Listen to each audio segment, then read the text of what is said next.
So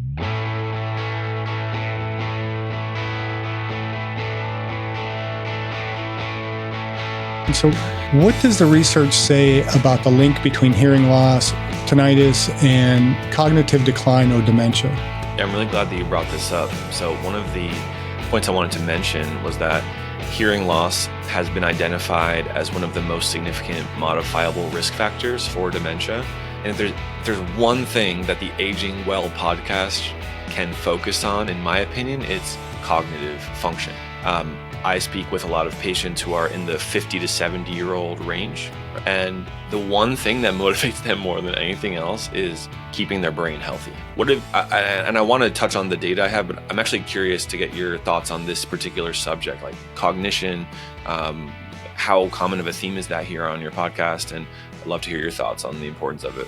I think it's one of our most important and probably most addressed topics on the podcast. And we initially got into this podcast, I'm an exercise physiologist. And so, the exercise piece was a big part of it starting out. And I teach a pathophysiology and exercise class, and probably listeners and viewers are probably sick of hearing the same story.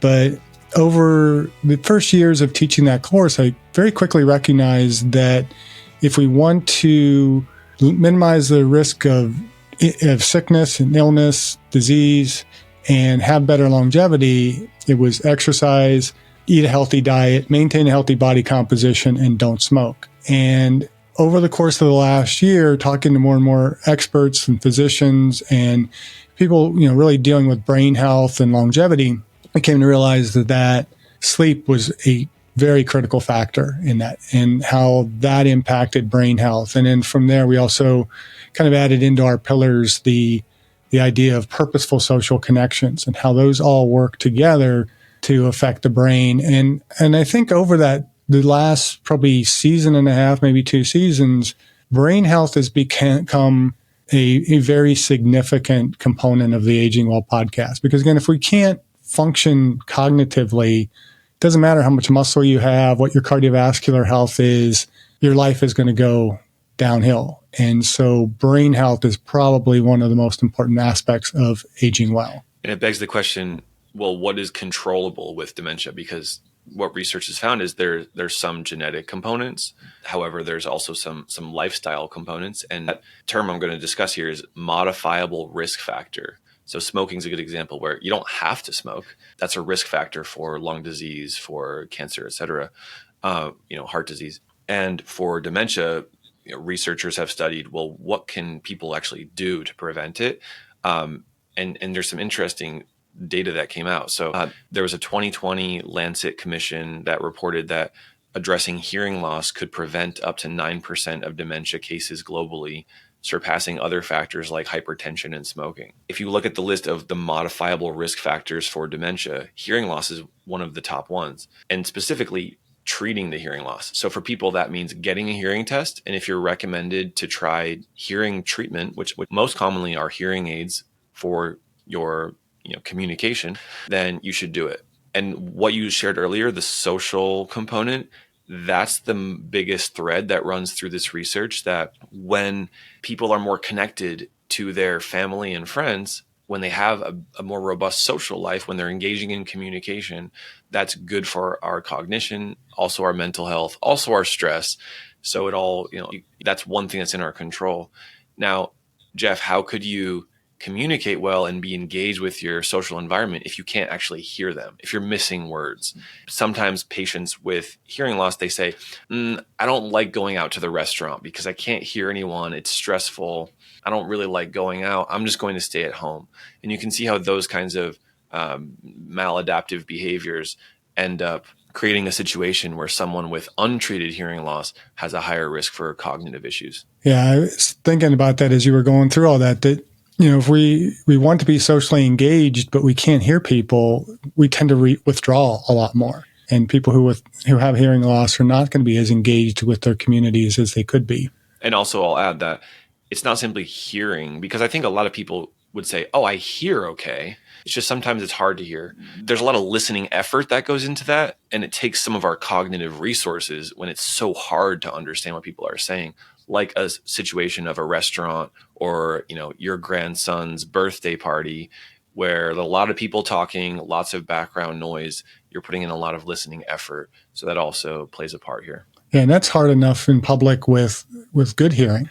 When there's so much noise going on and so much, resonating sounds, it's hard to kind of comprehend. And I can't imagine having to try and sort through when you're trying to really focus in on what one person's saying and you're not getting all the noises in your head. Jeff, have you ever experienced, hearing loss or tinnitus? Have you ever gotten a hearing test? Curious about your ears. I'm trying to think the last time I had a hearing test. I haven't had any real issues with hearing. If anything, my issues with hearing would be that I tend to not get rid of the extraneous sounds. I don't know if I truly have misophonia or any of that kind of stuff, but I do get more, I don't know if the word agitated is the right word to say, but, I'm more bothered by a lot of extraneous sounds. And so I think I hear too well sometimes, and that can be just as much of an issue. Interesting. Well, for anyone listening who is curious of how well do I hear, I would recommend getting a hearing test. Typically every 1 or 2 years, we would recommend patients who are 50 years or older to get a hearing test. Just like an eye exam, it's good to measure these things and have a baseline. Even if you're not having problems now, it's good to have that baseline moving forward. And our practice at Treble Health historically, Jeff, has been telehealth. Similar to you, started a YouTube channel, podcast, and was able to reach a lot of patients, and we have a telehealth offering.